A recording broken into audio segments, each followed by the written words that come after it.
Hey friends, welcome back to another video. If you are new here, my name is Nicole. Hello. And I am the creator of the Indie Homestead and the owner of Indie Apothecary.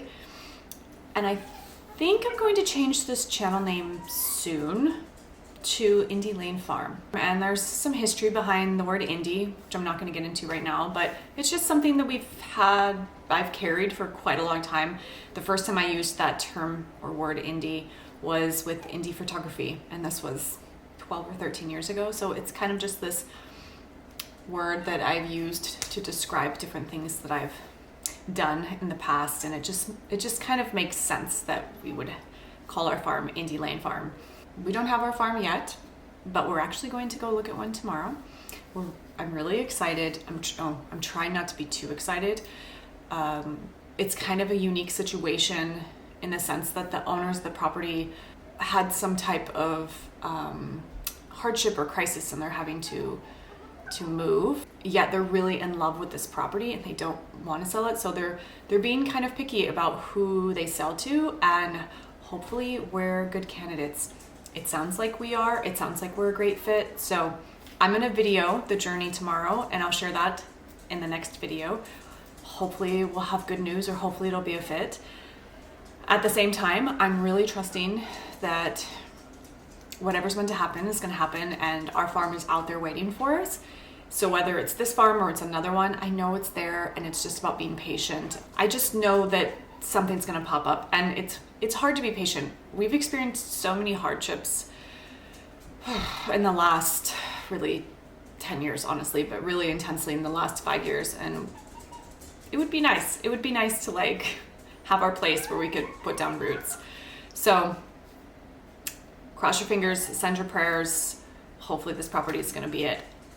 This channel is all about documenting this process. I wanted it to be that way. I wanted this channel to show other people who want to get into regenerative farming or homesteading that it's possible. You can start from nothing, basically like we're doing. And you know, we're not people who have a ton of money in the bank where we can just buy something with cash. We're not anybody special. We're just, a family that wants to have land to pass on to our children, who wants to live off of the land, to homestead, to kind of go back to traditional roots. And with the way the world is and everything, I know there's a lot of growth in this area. There's a lot of people that want to do this, and they're in the same position that we are. So I wanted to document this process. That is not what this video is about today, though. This video is about making vanilla extract, because let's be honest, vanilla extract is expensive, and I personally go through quite a bit of it. I bake a lot. I put it in my bulletproof coffee every morning, and I just use a lot of it, and I'm tired of paying astronomical prices for it at the grocery store when you can make it at home. Yes, it takes quite a long time to make. Yes, you have to be patient, but once it's done, it's so worth it because you have probably a year's worth of extract. I actually have never made vanilla extract. I've made a lot of other herbal tinctures, and this is essentially the same thing, but it just takes longer, but I know it's gonna be worth it. Vanilla beans aren't inexpensive. They actually are quite the investment. I have this bag, it's about 13 beans. I purchased 1 ounce of beans from Mountain Rose Herbs. I really like this herb company. Their stuff is organic and or wild crafted. And, like I said, I'm growling at. I paid, I think $56, maybe somewhere around that, for an ounce. And then I had me some Tito's. You don't have to use Tito's vodka. This is it was on sale. And occasionally when I do have a drink, I tend to have Tito's. You can use other brands of vodka. Just make sure that it doesn't have any artificial flavorings. When I was looking at some vodkas yesterday at the store, the one bigger jug that was, more inexpensive had flavorings in it. I'm like, why does it shouldn't have flavorings? It's vodka. This isn't whipped cream vodka or cotton candy vodka. It's just plain vodka, and I don't want any flavorings in my vodka. Generally, I'm just using vodka to, cure my tinctures. It smells lovely. I'll probably keep 1 or 2 beans out because I occasionally like to use vanilla bean when I'm baking or when I'm making raw ice cream. So the bummer with vanilla bean extract is that it takes a long time. When you do an herbal extract, it generally takes 4 weeks at the minimum, 4 to 8 weeks, and you're good. You're good to go. You can strain it off and you can keep it indefinitely if it's with vodka or alcohol. But with vanilla extract, you have to wait. You can use it after a minimum of 8 weeks, but it's better to let it sit and just really marinate for 6 months to a year. So this is something that I'm just going to make and tuck away, and I might sneak some out eventually after 8 weeks, but I really want it to marinate and be really strong and flavorful. I want that yummy, robust vanilla flavor to use for my baked goods. Also, if you are sober or you don't want to use alcohol for your tinctures or your vanilla extract, you can always use vegetable glycerin. I got this brand at Michael's. It's a natural food grade vegetable glycerin, but usually I buy it online from Mountain Rose Herbs or someplace like that. If I was doing a ton of glycerin tinctures, I would probably just buy it in bulk online. I just drove and got this yesterday at Michael's. And it is food grade, and I'm using this for a kids tincture class that I'm going to be teaching at a local farm soon. And of course, we're not going to give kids alcohol. So if you have children in the house, you don't want them to have alcohol, or if you're sober or somebody in your family is sober, or you just don't like the taste of alcohol, you can always use glycerin. The issue with glycerin is that it just doesn't have the shelf life that obviously alcohol does. In saying that, things like vanilla extract, or if it's a tincture that you use a lot of, the glycerin is fine. But if it's something that you use sporadically once a year, it lasts on your shelf indefinitely. So I just wanted to mention that, though. You can make vanilla extract with glycerin. The other thing that I want to talk about in this video is the container garden that I'm planning.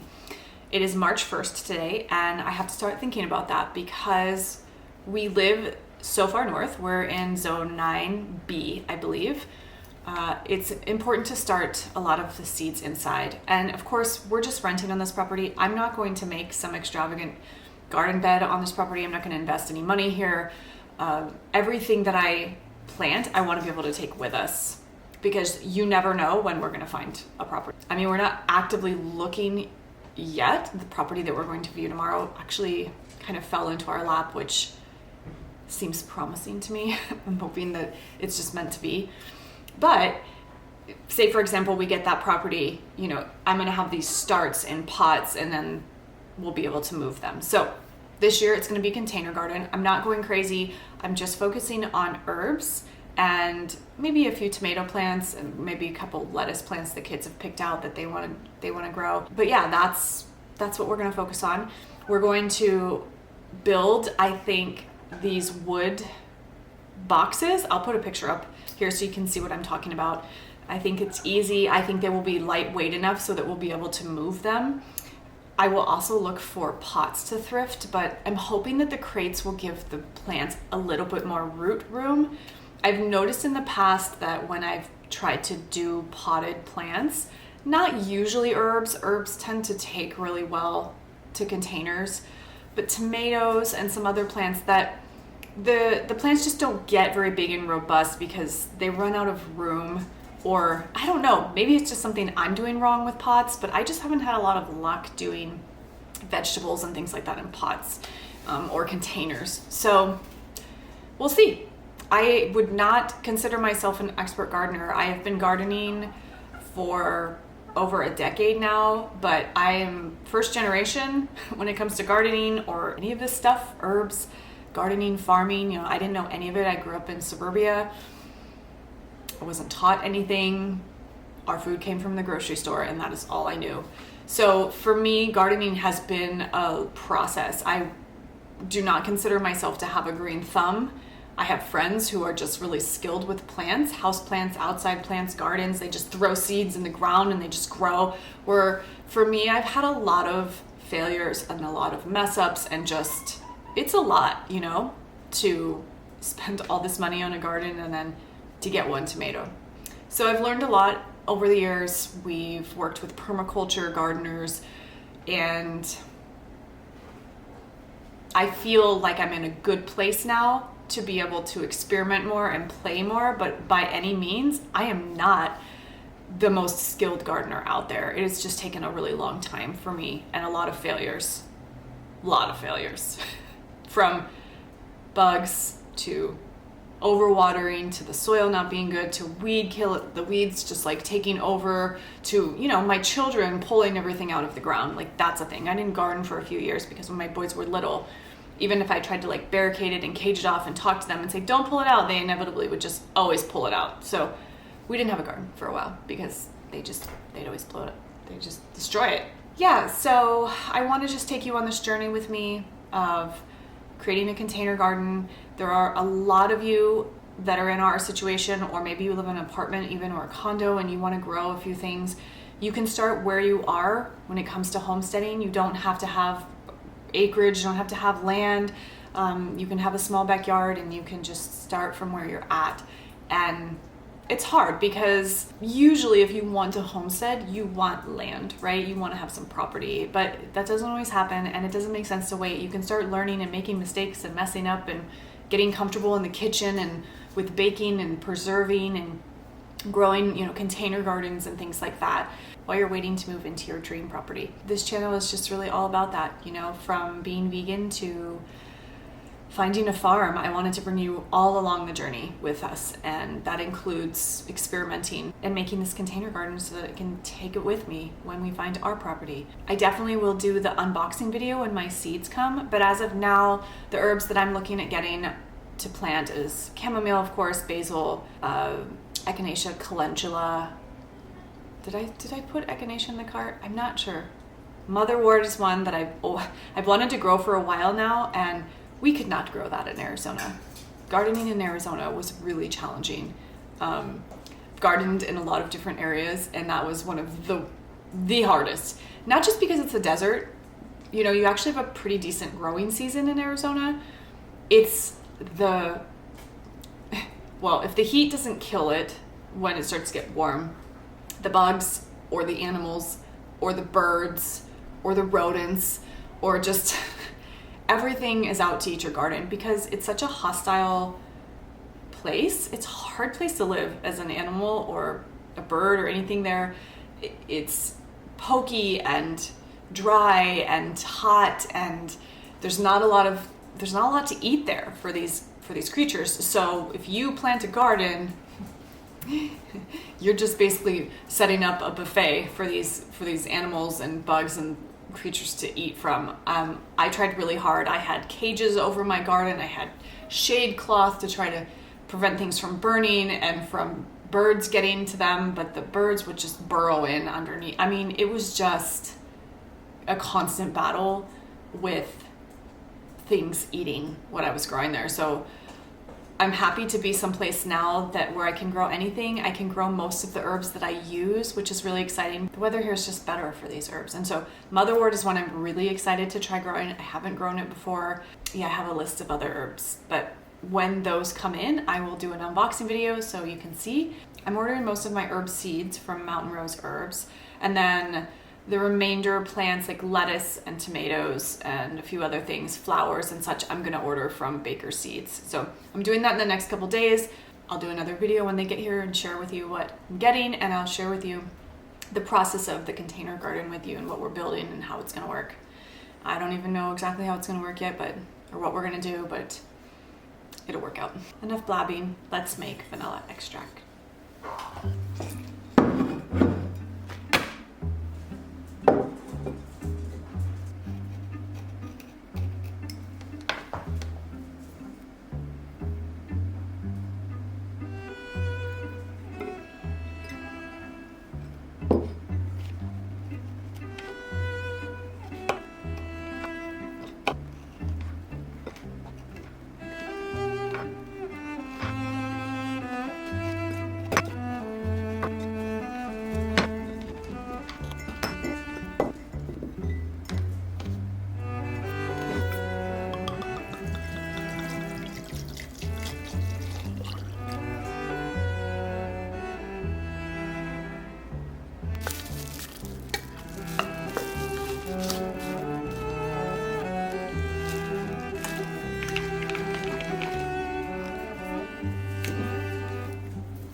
makes your face so dirty? Even in the dirt? Have you been dust bathing?